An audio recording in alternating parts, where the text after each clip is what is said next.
Syederalun Satuan Reskrim Polres PD berhasil menangkap 3 pencuri yang melakukan aksi pencurian di lokasi terpisah di PD. Penangkapan ketiga pelaku disampaikan Kapolres PD AKBP Imam Asfali dalam konferensi pers di Mapolres pada Kamis 8 Juni 2023. Dalam konferensi pers, polisi hanya menghadirkan 2 pelaku AF berusia 24 tahun dan CD berusia 28 tahun, keduanya warga Krundo Sangge, Kecamatan PD. Sementara 1 pelaku HS berusia 17 tahun warga Gampong Blang Asan, Kecamatan Kota Sigli, lantaran masih di bawah umur.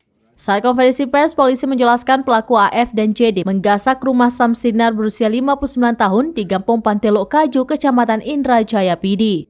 Pelaku berhasil membawa kabur emas murni, uang tunai 1,6 juta rupiah dan 1 ponsel Android. Sementara HS membawa kabur 6 lembar uang pecahan Rp50 Malaysia, 10 lembar uang pecahan $10 Brunei Darussalam, 1 lembar uang Arab Saudi pecahan Rp1 dan 3 mayam emas murni dalam bentuk cincin.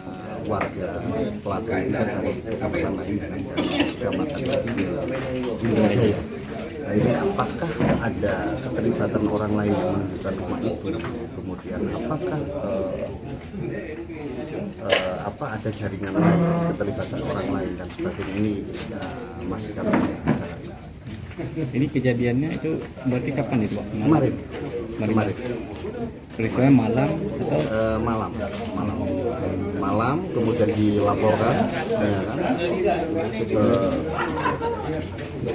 Subuh setengah 4 dilaporkan ya. Terus tadi subuh jam setengah 4, alhamdulillah kami berhasil mengamankan.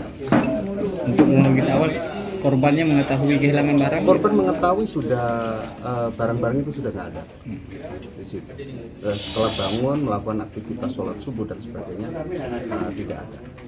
Ini barang-barang yang dirampas ini termasuk emas itu di kamar korban atau anaknya di apa?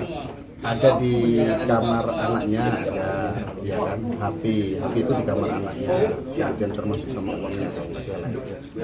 Kemudian sama sejumlah barang-barang lainnya juga sempat. Untuk pelaku ini kita jerat hukumannya? Untuk pelaku kita persangkakan pasal 363. Kenapa? Karena dilakukan pada malam. Dari PD, Muhammad Nazar, surambinus.com.